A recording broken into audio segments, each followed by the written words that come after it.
The AMD third quarter 2024 conference call. At this time, all participants are in a listen-only mode. A question-and-answer session will follow the formal presentation. If anyone should require operator assistance, please press star zero on your telephone keypad. And as a reminder, this conference is being recorded.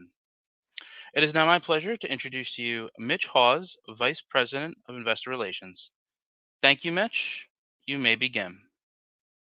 Thank you and welcome to AMD's third quarter 2024 financial results conference call.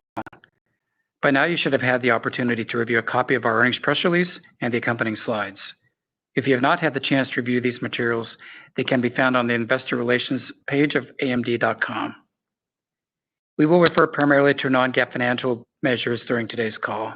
The full non-GAAP to GAAP reconciliations are available in today's press release and the slides posted on our website. Participants on today's conference call are Dr. Lisa Su, our Chair and Chief Executive Officer, and Jean Hu, our Executive Vice President, Chief Financial Officer, and Treasurer. This is a live call and will be replayed via webcast on our website. Before we begin, I would like to note that Forrest Norrod, Executive Vice President and General Manager, Data Center Business Solutions, will attend the UBS Annual Technology Conference on Tuesday, December 3rd. And Jean Hu will attend the Barclays Global TMT Conference on Thursday, December 12th. Today's discussion contains forward-looking statements based on current beliefs, assumptions, and expectations. Speak only as of today, and as such involve risks and uncertainties that could cause actual results to differ materially from our current expectations. Please refer to the cautionary statement in our press release for more information on factors that could cause actual results to differ materially. With that, I'll hand the call over to Lisa. Thank you, Mitch, and good afternoon to all those listening today.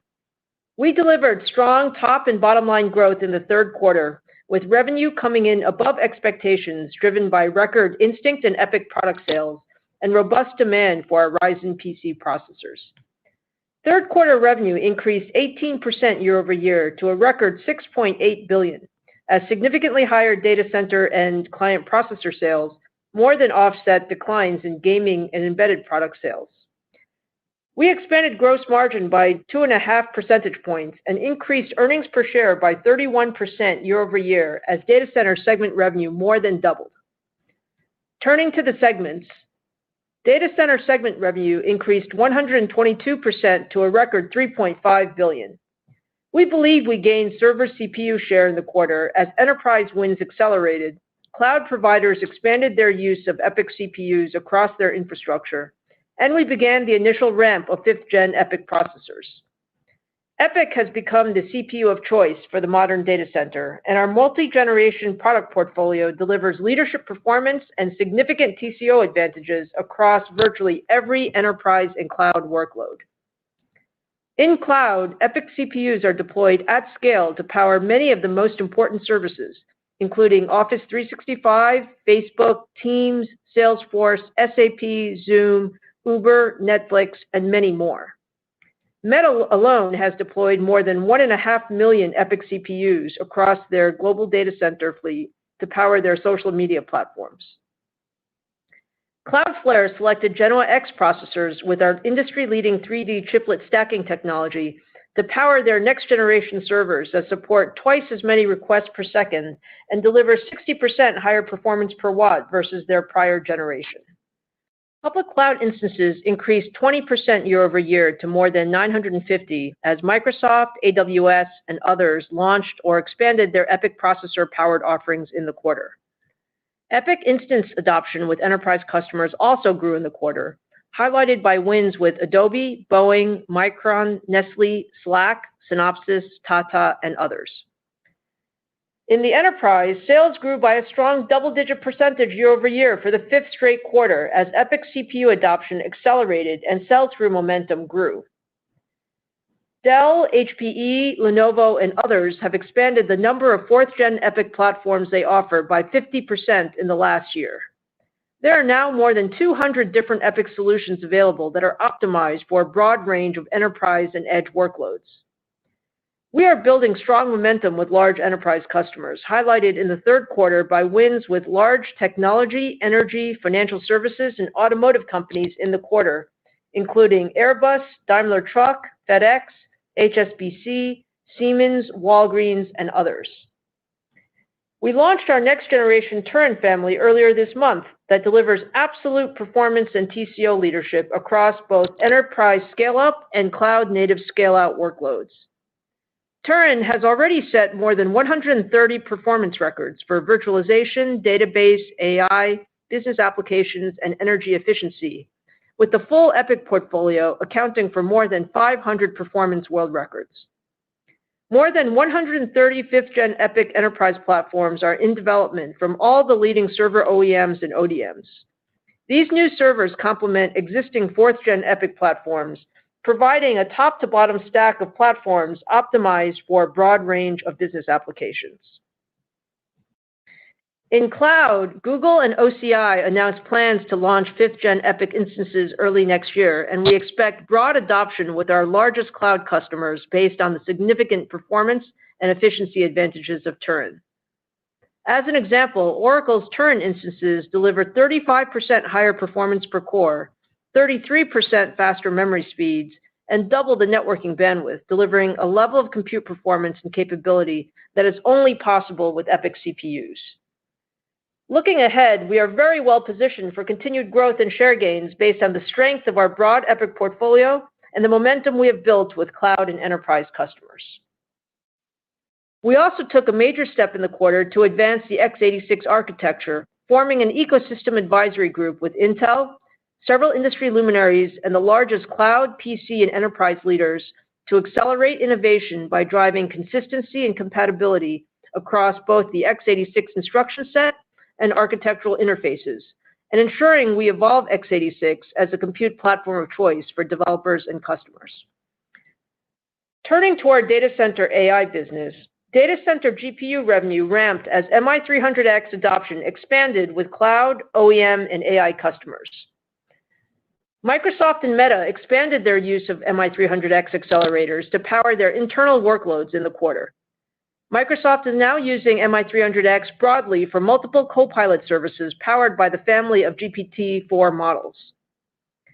Meta announced they have optimized and broadly deployed MI300X to power their inferencing infrastructure at scale, including using MI300X exclusively to serve all live traffic for the most demanding Llama 405B frontier model. We are also working closely with Meta to expand their Instinct deployments to other workloads where MI300X offers TCO advantages, including training.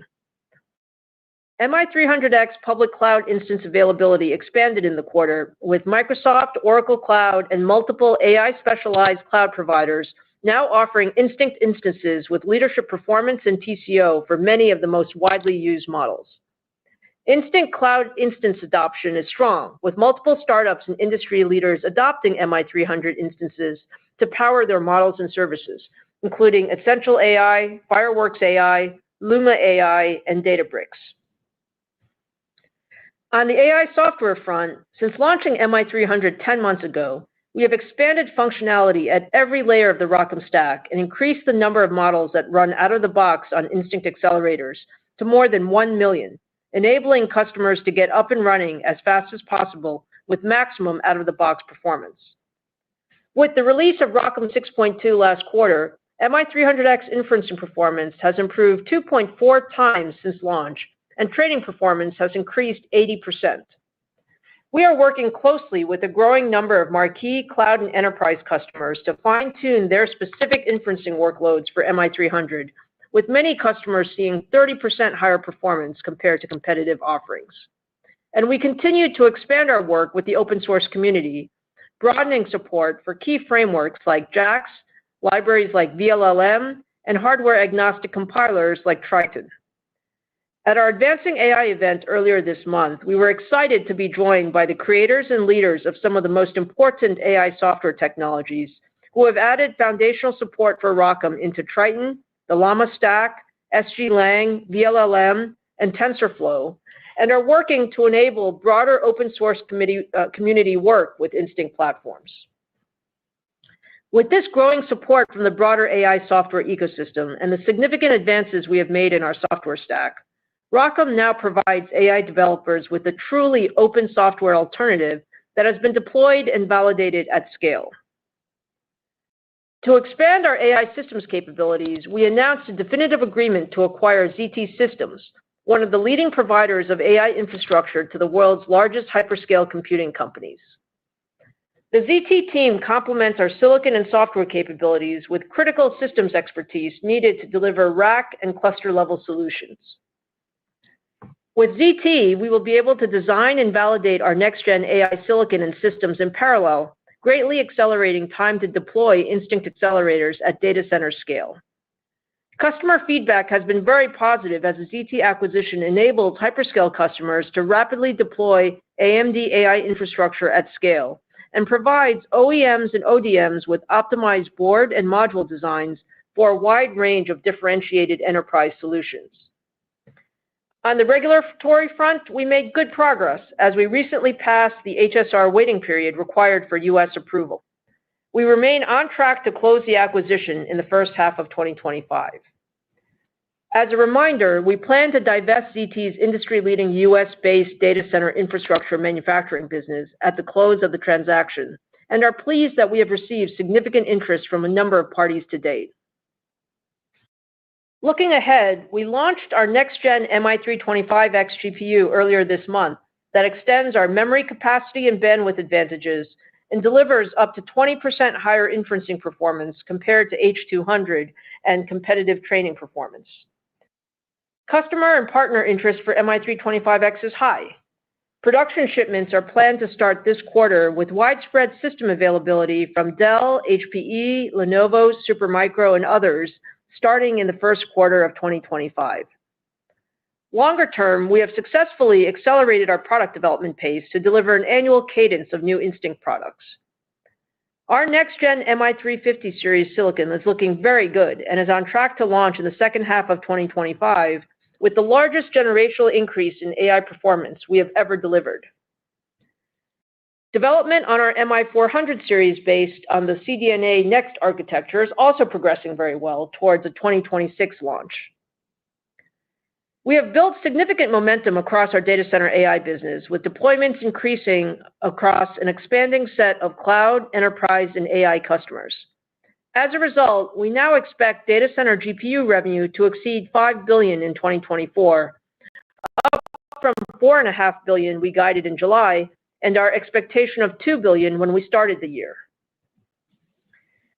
Turning to our client segment, revenue was $1.9 billion, an increase of 29% year over year, driven by strong demand for our latest generation Zen 5 notebook and desktop processors. Desktop channel sales grew by a significant double-digit percentage, led by the launch of our Ryzen 9000 series processors that deliver leadership productivity, gaming, and content creation performance. We are seeing strength across our Ryzen desktop portfolio and are on track to launch our next-gen Ryzen 9000 X3D processors in November with leadership gaming performance. In mobile, Ryzen AI 300 series sales ramped significantly from the prior quarter as Acer, HP, Lenovo, Asus, and others announced new consumer and commercial notebooks with leadership compute and AI performance.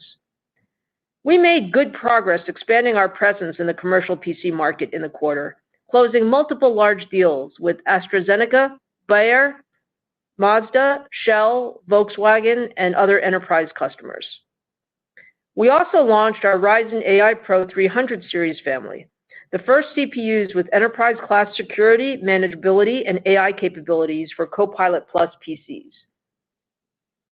HP and Lenovo are on track to more than triple the number of Ryzen AI Pro platforms they offer in 2024, and we expect to have more than 100 Ryzen AI Pro commercial platforms in market next year, positioning us well for share gains as businesses refresh the hundreds of millions of Windows 10 PCs that will no longer receive Microsoft technical support starting in 2025.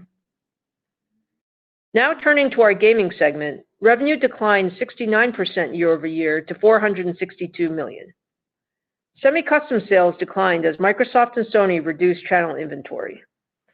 Sony announced the PS5 Pro with significant increases in graphics and ray tracing performance and AI-driven upscaling, featuring a new AMD semi-custom SoC that extends our multi-generational partnership. In gaming graphics, revenue declined year over year as we prepare for a transition to our next-gen Radeon GPUs based on our RDNA 4 architecture.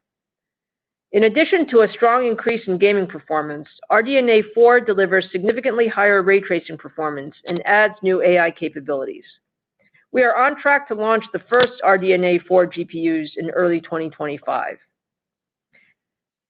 Turning to our embedded segment, third quarter revenue decreased 25% year over year to $927 million. Embedded demand continues recovering gradually, led by strength in test and emulation, offset by ongoing softness in the industrial market.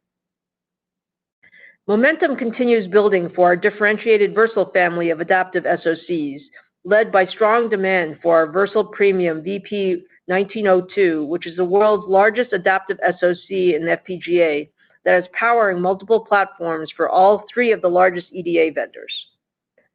Our Versal portfolio is also being adopted broadly across multiple aerospace customers. As one example, SpaceX recently launched their latest generation broadband satellites powered by Versal AI Core adaptive SoCs. To build on this momentum, we taped out Telluride last quarter, the first product in our second-gen Versal family that delivers up to 10x more compute and enables AI application acceleration on a single chip. Design win momentum is very strong across our portfolio, tracking to grow more than 20% year over year in 2024, and positioning us well to grow our embedded business faster than the overall market in the coming years. In summary, the business accelerated in the third quarter, and we expect strong demand for our Instinct, EPYC, and Ryzen processors to result in another quarter of significant year-over-year growth. Taking a step back, this month marks my 10th anniversary as AMD CEO. In the last 10 years, we have successfully completed multiple arcs. First, by turning the company around and setting the solid financial and operational foundation required for sustained growth. And then by transforming AMD into the high-performance and adaptive computing leader. While I'm incredibly proud of what we have accomplished, I'm even more excited about the unprecedented growth opportunities in front of us. Looking out over the next several years, we see significant growth opportunities across our data center, client, and embedded businesses, driven by the nearly insatiable demand for more compute. Each of these opportunities is amplified exponentially by the rapid adoption of AI, which is enabling new experiences that will make high-performance computing an even more essential part of our daily lives. In the data center alone, we expect the AI accelerator TAM will grow at more than 60% annually to $500 billion in 2028. To put that in context, this is roughly equivalent to annual sales for the entire semiconductor industry in 2023. Beyond the data center, we are adding leadership AI capabilities across our product portfolio and partnering deeply with a broad ecosystem of partners to deliver differentiated AI solutions at scale. This is an incredibly exciting time for AMD as the breadth of our technology and product portfolios, combined with our deep customer relationships and diversity of markets we address, provide us with a unique opportunity as we execute our next arc and make AMD the end-to-end AI leader. Now I'd like to turn the call over to Jean to provide some additional color on our third quarter results. Jean? Thank you, Lisa, and good afternoon, everyone. I'll start with a review of our financial results and then provide our current outlook for the fourth quarter of fiscal 2024. We're very pleased with our strong third quarter financial results. On a year-over-year basis, data center segment revenue more than doubled, and client segment revenue grew 29%. We expanded gross margin by 250 basis points and drove earnings per share growth of 31%. For the third quarter of 2024, revenue was $6.8 billion, up 18% year over year, and revenue growth in our data center and client segment was partially offset by lower revenue in our gaming and embedded segment. Revenue increased 17% sequentially, primarily driven by growth in our data center and client segment. Gross margin was 54%, up 250 basis points year over year, primarily driven by higher data center segment revenue. Operating expenses were $1.96 billion, an increase of 15% year-over-year as we continue to invest in R&D and go-to-market activities. Operating income was $1.7 billion, representing a 25% operating margin. Taxes, interest expense, and other was $211 million. Diluted earnings per share was 92 cents, an increase of 31% year-over-year and 33% sequentially. Now turning to our reportable segments. Starting with the data center.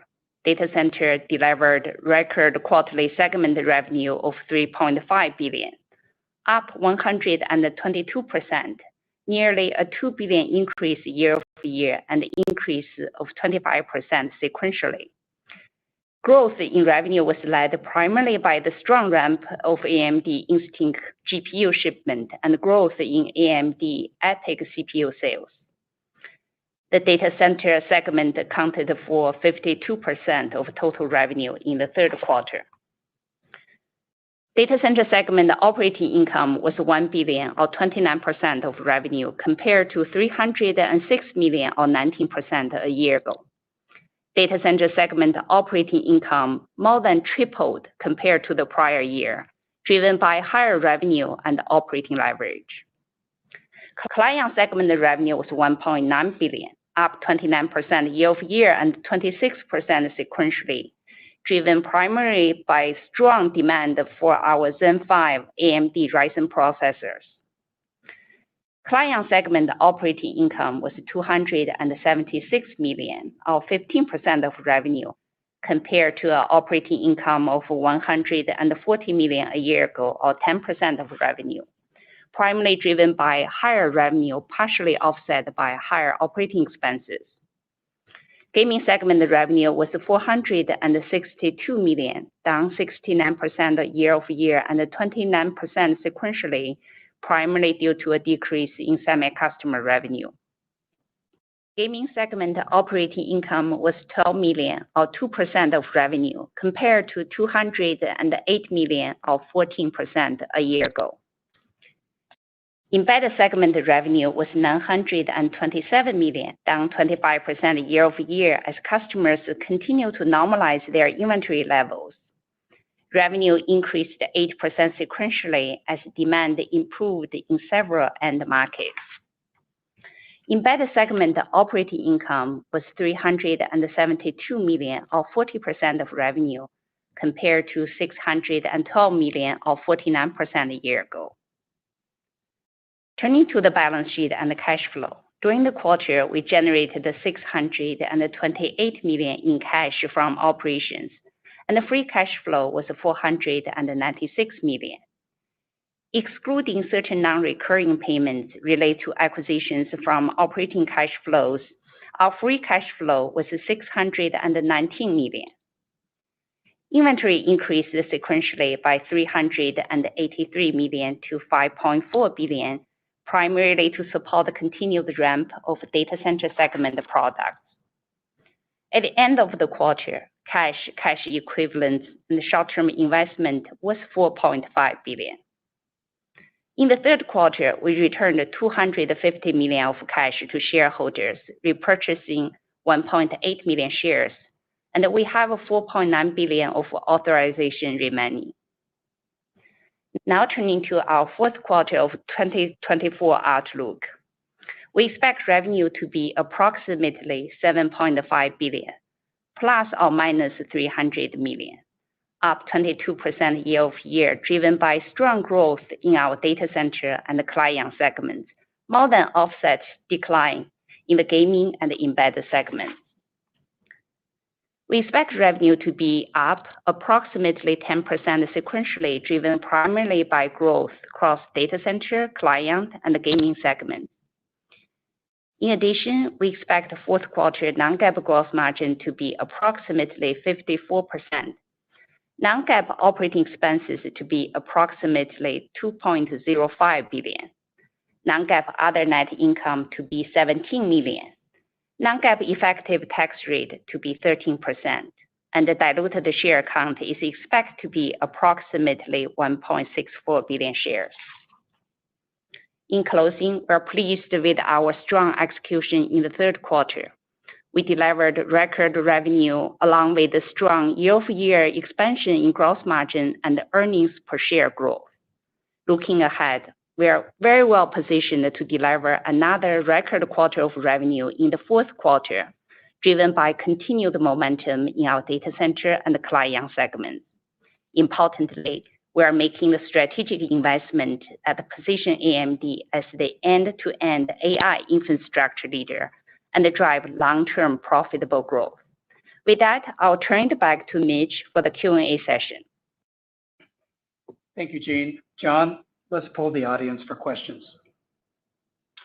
Thank you, Mitch. We will now be conducting a question and answer session. If you would like to ask a question, please press star 1 on your telephone keypad.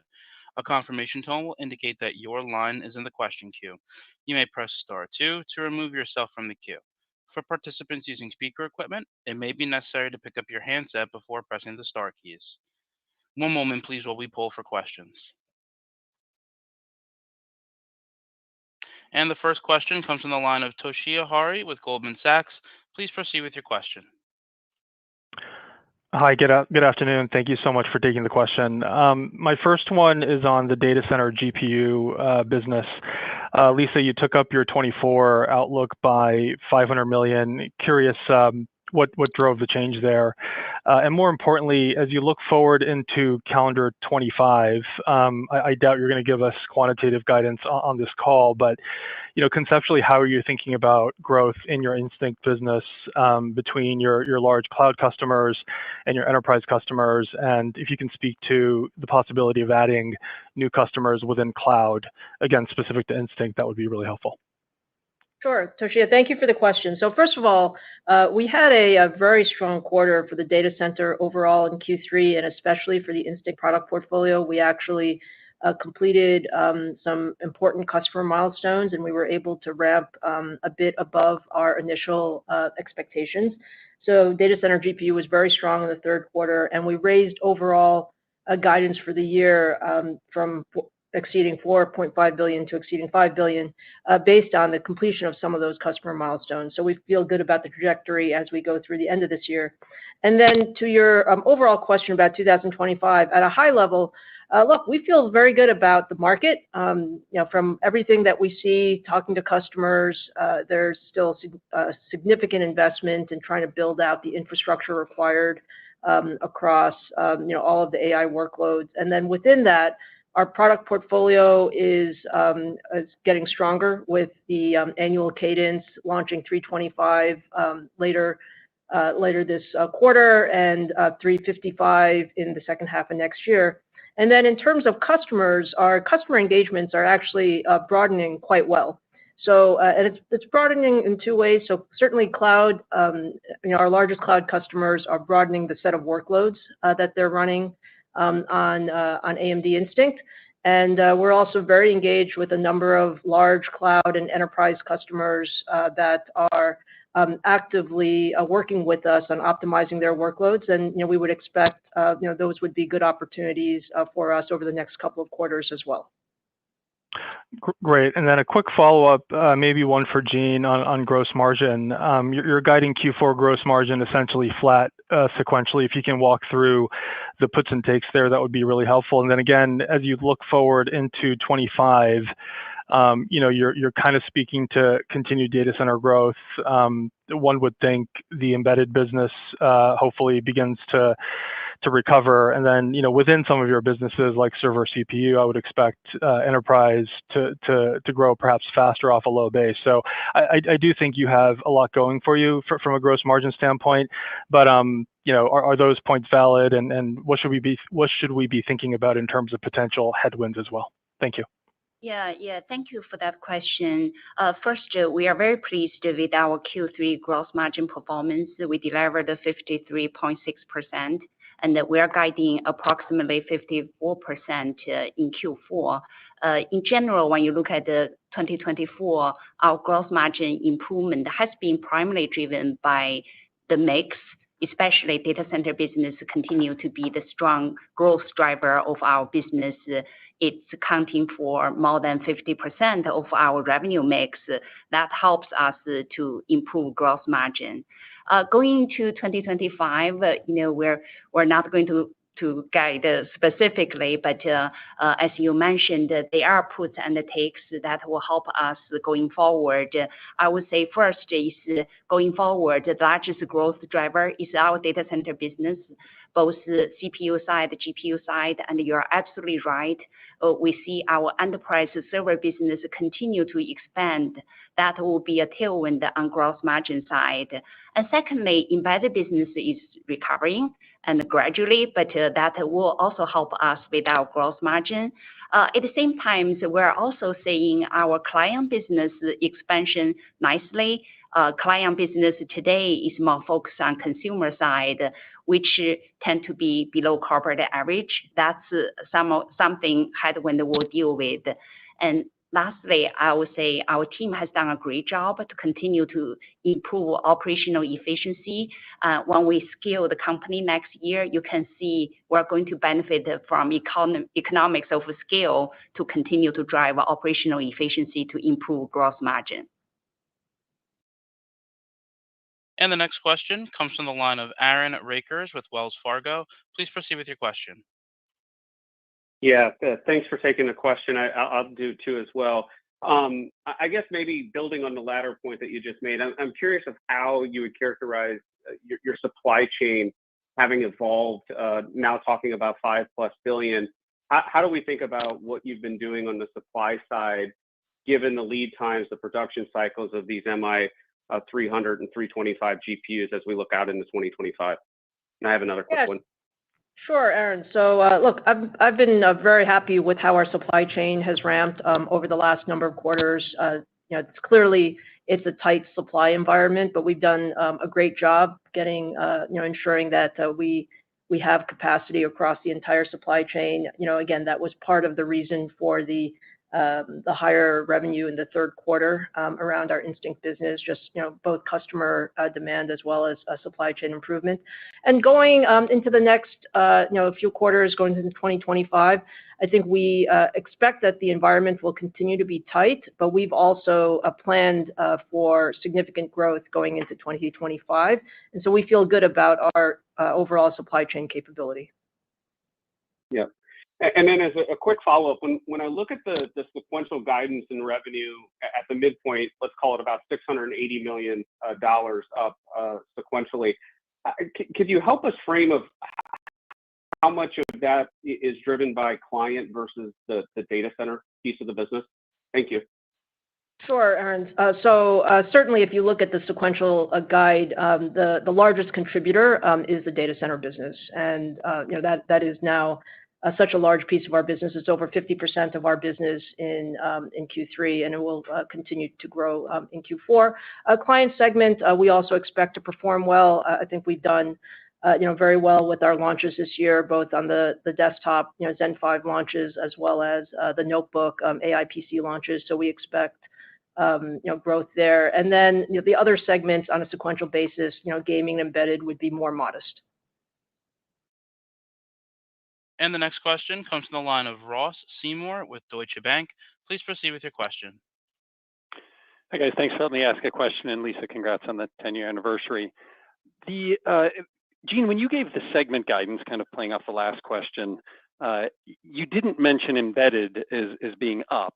And then, Lisa, you just talked about it being up less. I'm just curious. I know it's a kind of a muted recovery, but what's happening in the embedded business implied in your fourth quarter guidance, and how are you thinking about 2025 just directionally? Sure, Ross. Let me start, and then maybe Jean can add. Look, we've seen some improvement in the embedded business. You saw some improvement in the sequential in Q3. We expect some modest improvement in Q4. What we're seeing is really a mix across the different subsegments in embedded. There are some segments that are stronger. So our test and emulation business actually did very well. We're ramping our new Versal platform there. Aerospace and defense, did well, also continues to, be relatively strong. Communications has not seen much recovery, so I would say that that's still, fairly muted, and industrial is also a little bit on the softer side. So, between all those, we expect a little bit of growth into, Q4, and let's call it a modest growth in 2025, but we're, planning for it to be a little bit mixed amongst the segments. Maybe Jean, if you want to add. Oh, I think you covered. Okay. Great. And I guess for my follow-up, just on the Epic business, you've done incredibly well there, Lisa. Have you seen any kind of loosening up of the crowding out effect with well, in your case, the Instinct side taking demand away from the Epic side?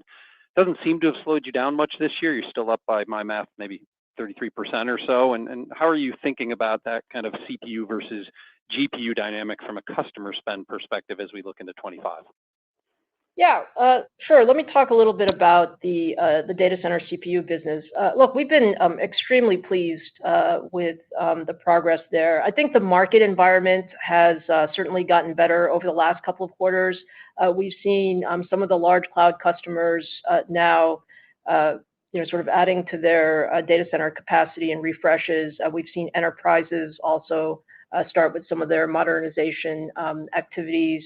Within that, sort of market environment, our product portfolio has done extremely well. So here in the third quarter, the Zen 4 portfolio between Genoa and Bergamo was very strong. We saw the beginning ramp of our Zen 5 Turin capabilities, and then we also actually saw pretty good demand even on Zen 3 or our Milan family, just given the performance, price ratios there. So overall, we have a very strong top to bottom stack, and we do see some strength in the overall, server market, which adds to some of the, AI opportunity that we have. And the next question comes from the line of Ben Reitzes with Melius Research. Please proceed with your question.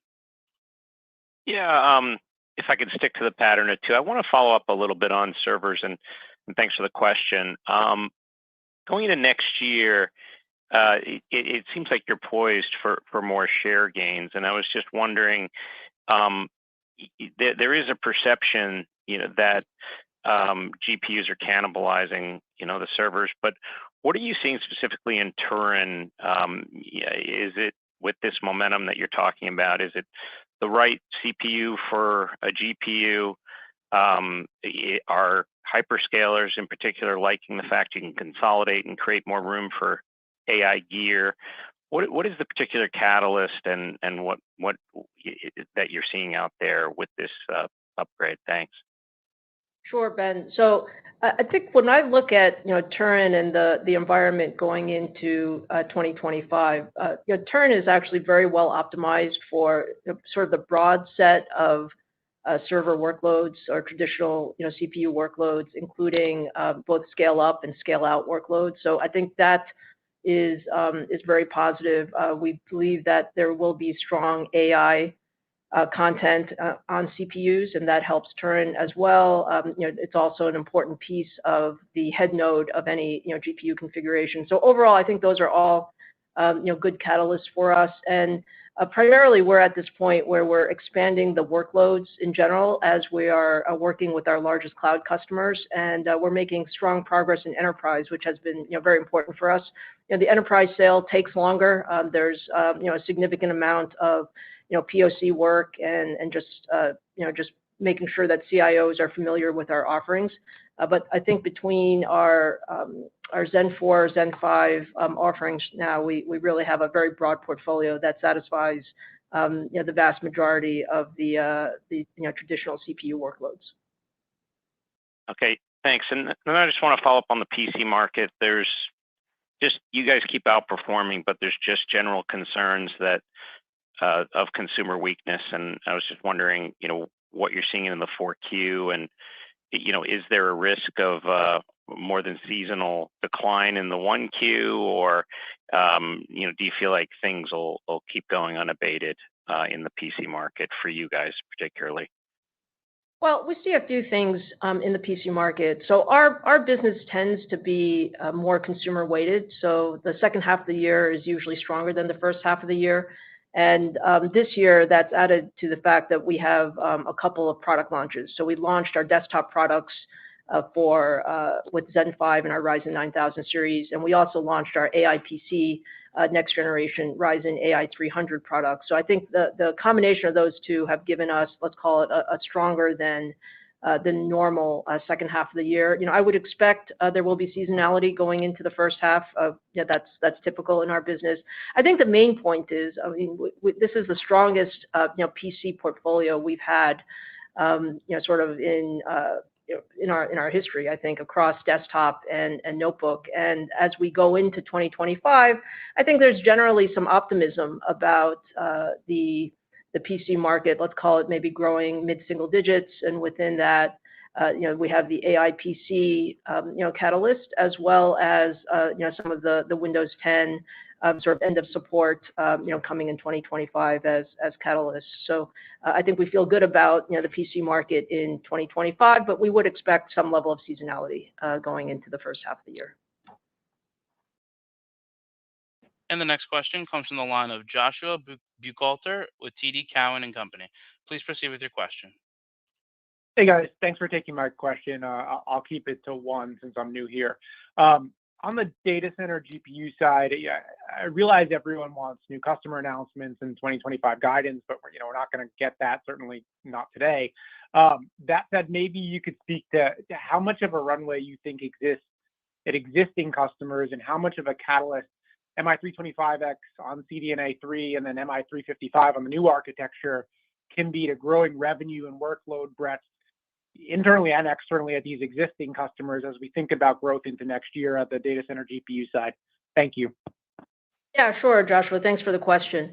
So, look, maybe let me start again with this notion of we're very pleased with the progress that we've made in the data center GPU business. I mean, if you think about when we started the year, we were just launching MI300. We had talked about perhaps $2 billion of revenue in 2024. And as we've gone through the last few quarters, what we've done is we've successfully completed a number of customer milestones. And those customer milestones include things like ensuring that we are at scale in data centers, meeting all of the reliability requirements and so on and so forth, as well as optimizing on specific workloads and ensuring that we have very, very performant out of the box performance. So I think we have gained a lot of confidence over the last couple of quarters, just seeing how the customers have ramped. I know everyone would like it to go faster. We think it's actually going really well. And being able to talk about exceeding $5 billion of revenue in 2024, I think we feel really good about that. Going into 2025, we feel great about the market. The market continues to be the place where there's a significant CapEx investments. We feel great about our product portfolio. It is getting stronger with everything that we've learned off of the MI300 ramp. And then in particular on the software side, we have greatly increased our customer support, customer engagements, out-of-box performance, open source ecosystem, all of those components that are necessary to ensure that customers can run at scale, at performance, at a great TCO. So all those together, I think we have a good opportunity to grow at our current customers with the number of workloads. You heard Meta talking at our event about expanding from inference on their large language models with Llama 3.1 to some training workloads. Microsoft has also been a very, very great partner with that. And then you should assume that we're working with all of the large customers out there, and many of them are very deep engagements with us to continue to optimize their software to our hardware. So those are the opportunities in front of us. Thank you, and congrats on an amazing decade at AMD. Thank you. And the next question comes from the line of Timothy Arcuri with UBS. Please proceed with your question. Hi, thanks. I had a quick one and then a more, more extensive question. So the first one is I wanted to ask about the September actuals for data center GPU. It seems like it was in the $1.5 billion range, and that would put December in kind of the $2 billion range. Is that about right? So that's a pretty granular question, Timothy, but maybe let me help you with this. We actually did better in the data center GPU business relative to our initial expectations. So you would imagine that the business was actually greater than 1.5 billion. I mean, we're actually seeing now our GPU business really approaching the scale of our CPU business. Great. And then just kind of more broadly on the shape of next year, I mean, you seeded the market with these big customers. How do you see the shape of revenue off of that CQ4 number? Can you continue to grow off that level, or do you see some risk maybe of a pause next year? And I ask because MI355 is dropping into the existing infrastructure, and I think you did say you'll have a liquid cooled option, but you do hear about some customers wanting rack scale. So I wonder if you worry a bit about there could be a pause before you get to rack scale in 2026. Thanks. Yeah, I guess I would put it like this. I mean, look, this business is there's a lot of activity going on, and we're spending time with customers as they're building out their data centers. Some preferred air-cooled environments, liquid-cooled environments. Some want rack scale. Some are perfectly happy to go into their existing data center infrastructure. So there are lots of different variants. What I would say about 2025 is we feel very good about the growth opportunities. I would say that it might be lumpy. In general, these are large customer acquisitions, and it's not always predictable exactly which quarters you would expect the significant build out. But I think overall we feel good about the trajectory into 2025. I don't know if that's helpful. And the next question comes from the line of Joe Moore with Morgan Stanley. Please proceed with your question.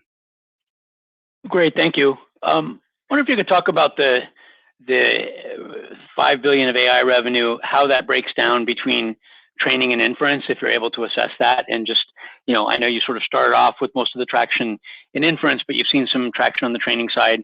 Can you just talk about what that split looks like going forward as well? Sure, Joe. So certainly from the $5 billion that we're talking about, the early traction has been primarily with inference, just given the strength of the product portfolio. MI300 is very, very well optimized for inference, given the memory capacity and memory bandwidth capabilities. But we have had some training adoption, and we expect that will continue to grow as we go through the next few quarters. And so, as we let's call it fast forward a year, I would say we would have a fairly balanced portfolio between training and inference. Great, thank you. And the next question comes from the line of Vivek Arya with Bank of America Securities. Please proceed with your question. Thanks for taking my questions. I had two. So Lisa, for the first one, how do you address this investor argument that MI is off to a great start, but spec-wise remains kind of 1 year behind the industry leader, right? You are shipping something comparable to Hopper, while they're starting to ship Blackwell next year. When you're at MI350, they will be on Blackwell Ultra or Rubin. So how do you see AMD closing that gap, and can you really gain share until that gap is closed?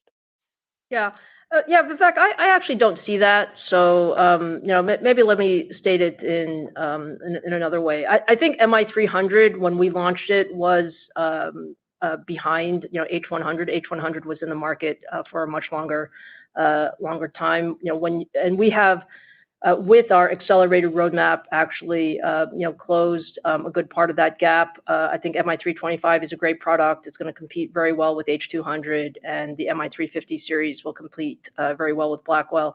In the overarching view of the world, frankly, the market continues to be constrained, particularly in the newer product generations. It takes a long time to go from, let's call it, shipping your first samples to actually ramping in volume production workloads. And I think one of the advantages that we have with our portfolio is that from a data center retrofit standpoint, it's actually a much easier ramp, just the infrastructure is the same. So look, there are lots of opportunities, across the set of AI workloads. We think this roadmap is actually strengthening over time, and that's the feedback that we're getting from our customers. And for my follow-up, Lisa, back to the question on the PC market. So it was up, or the client was up 26% sequentially. I think you're guiding to some growth in Q4 as well.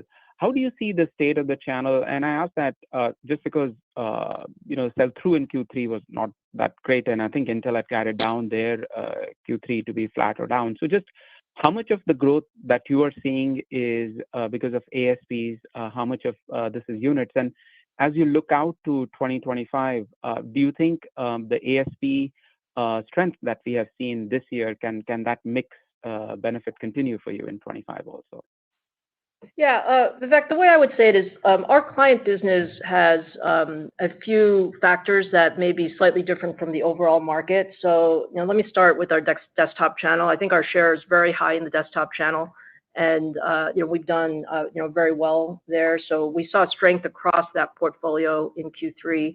We actually saw some of our highest sell-through, so it was a strong sell-through quarter, and obviously it shows in the revenue results. I think on the notebook standpoint, our business tends to be more heavily consumer weighted, and so that is more of a second half story. There is good momentum around AI PCs. I mean, we've looked at some of the activation rates of our newest Ryzen AI 300 processors, and the activation rates are good. It's still very early in the AI PC cycle, but we are seeing some good momentum there. So I think we'll see both units up, and the ASPs will depend a little bit on the mix between consumer and enterprise and desktop and notebooks. But my earlier comment about the client segment, I think it is an opportunity for us. We are underrepresented in the client segment, and we see an opportunity to grow both in consumer as well as enterprise. And the next question comes from the line of Harlan Sur with JP Morgan. Please proceed with your question. Good afternoon. Thanks for taking my question. Lisa, on your core EPYC business, you did start to see recovery in enterprise last quarter. It was broad-based across many verticals. You've also got a growing share dynamic as well, right? And it sounds like that trend continued in the September quarter. Do you anticipate continued follow-through in terms of quarter-on-quarter growth this quarter for enterprise? And then maybe enterprise and general cloud demand trends are you seeing out of China? Sure. So Harlan, thanks for the question. We did see positive growth momentum here in the third quarter in enterprise. We are getting broader adoption, and we're seeing that growth both in on-prem deployments as well as cloud third-party deployments. And so we're very happy with sort of the adoption of our cloud instances. When people are doing migrations, they're migrating from on-prem to cloud. They're migrating to AMD, or they're migrating from older cloud instances to newer cloud instances. We're seeing migrations to AMD. So I think that helps us in both the enterprise segment as well as the cloud segment. As we go forward into the fourth quarter, I think we are expecting another quarter of growth on a sequential basis for our server business, and strength in both enterprise and cloud. And I think as we think about our opportunities going forward, the enterprise business is a place where we have been underrepresented. I think our portfolio has strengthened, so the platforms that are being offered by the OEMs have broadened with not just Zen 4, but also with the Zen 5 Zen 5 portfolio launch. And so I think those are opportunities for us in 2025. Yeah, on your China question, we are underrepresented in China market in the server CPU side. So as Lisa said, that's another opportunity for us to continue to gain share. Perfect. Thank you. And the next question comes to the line of Stacy Rasgon with Bernstein Research. Please proceed with your question. Hi, guys. Thanks for taking my question. For the first one, I wanted to go back to what you said about the size of the data center GPUs in the quarter. You said it was approaching the size of your compute business, which would put it around what? I don't know, 1.7 billion, maybe a little more. And number one, is that right? And like, if that is right, it implies that at 5 billion for the year, you'd actually be down in Q4. So I'd probably got to be 5.2 or 5.3 billion for the full year just to be flat sequentially, and more than that to get growth. So I guess the question, number one, is that the size of the business that you're talking about in Q3, and is that the kind of level of growth you're thinking into Q4? Like, how should I be thinking about that? Right, Stacy. So first, a couple of things. You have to remember that in our data center segment, we have some other revenue that is not CPUs and GPUs, right? We have some FPGAs and other things. But the question earlier was, was the revenue 1.5? And I said that it was greater than 1.5. So take that as a fundamental. And then as we talked about, we didn't guide an exact number for the data center GPU. We said exceed 5 billion, and so you should assume that it exceeds 5 billion. Okay, thanks. For my follow-up, you talked a little bit about lumpiness next year. Is there any kind of seasonality or something that I ought to be thinking about specifically into Q1 for data center GPU? I know you have like the MI300, I guess, ramping into production at that point, but should I be thinking about a seasonality into Q1 given the general statement on lumpiness?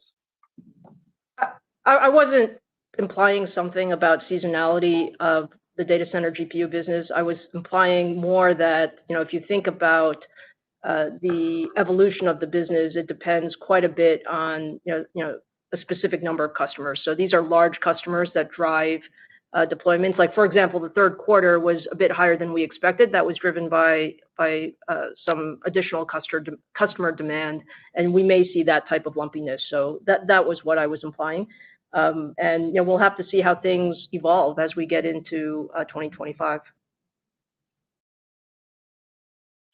We have time for two more questions. The next question comes from the line of Harsh Kumar with Piper Sandler. Please proceed with your question. Yeah, hey Lisa. First of all, congratulations on your 10-year anniversary. I just looked at the 10-year chart. The stock is around $3, so heck of a job here. And also, congratulations on $5 billion in instant revenues. So I wanted to ask the first question. This is one we get from investors all the time. In the coming year, let's say 2025, your key competitor will take most of the TAM of the AI market, the GPU market. Rough count, they'll take in something like 50-60 billion. You'll get another 5 to 10 billion, call it. So the question is, what do you think is the major hindrance? You've got chip level compatibility. So does it boil down to the fact that you're just earlier in the game? You've been doing this just 12 months in a serious manner, or is there still a rack level disparity? If you could just help us think about what the hindrances are to you becoming a major player here.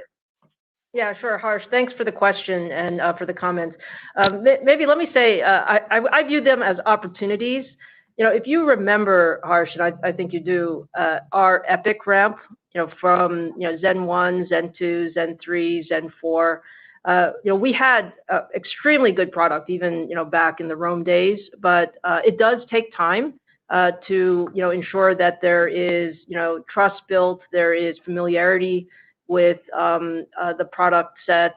There are some differences, although we're both GPUs. There are some differences, obviously, in the software environment, and people want to get comfortable with the workload ramp. So from a ramp standpoint, I'm actually very positive on the ramp rate. It's the fastest product ramp that I've seen, overall. And my view is, this is a multi-generational journey. We've always said that. We feel very good about the progress. I think next year is going to be about expanding both customer set as well as workload. And as we get into the MI400 series, we think it's an exceptional product. So all in all, the ramp is going well, and we will continue to earn the trust and the partnership of these large customers. What I will say is customers are very, very open to AMD. And we see that everywhere we go. Everyone is giving us a very fair shot at earning their business, and that's what we intend to do. Very helpful. Lisa, for my follow-up, and maybe Jean can help out here, it's kind of well understood that your gross margin for MI300, 325 will be below corporate margins. Could you help us maybe think of some framework on how those gross margins for Instinct might get to parity with your corporate business? I know you probably won't give us a revenue level or a time frame, but maybe you could help us frame in some manner that we could try and understand it. Yeah, we are very pleased with our overall revenue ramp of our data center GPU business, and our team not only support the revenue ramp and continue to improve the gross margin.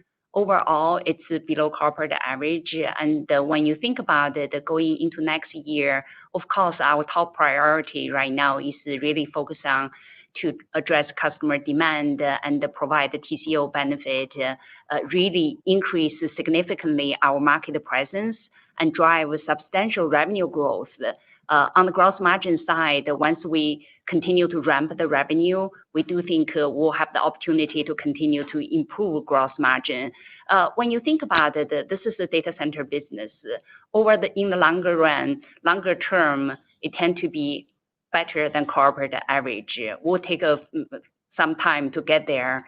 But when you look at our data center segment performance, we more than doubled the revenue year over year, but we tripled the operating income year over year. So I think that's how we are thinking about it, is really to drive the long-term growth and get market presence at the same time drive a gross margin up. And our final question comes from the line of Thomas O'Malley with Barclays. Please proceed with your question. Hey guys, thanks for letting me on. I really appreciate it. Lisa, I just wanted to ask on mix and the MI300 platform into Q4. Obviously, you're launching the 325 series. Should we expect a significant contribution of the new product in Q4, or is this a situation in which it's launching late in the year and most of the impact is into Q1? I guess that's the first one. And then the second one is just, if you look into next year, could you talk about where the end markets are and embedded for Xilinx? You gave some color on comm and a little on industrial there, but just where we're at in terms of starting kind of Q4 and into Q1. Are there any that are outperforming, underperforming? Any color there would be helpful. Thanks for speaking to me. Yeah, absolutely, Tom. So back to your first question in terms of the mix in Q4, we would expect the majority of the mix will still be on MI300. MI325 is going into production late in the quarter, and it will be more of a first quarter ramp. So that's that question. And then in terms of the embedded business going into 2025, I would say that the trends that we see are similar to what I mentioned for the Q3, Q4 timing.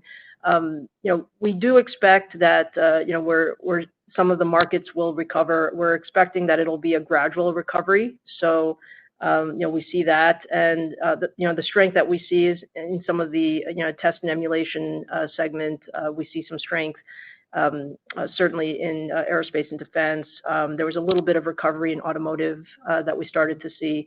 We're still waiting for comms and industrial. So we'll get more visibility on that as we go through sort of the end of this year. But that's what we see currently.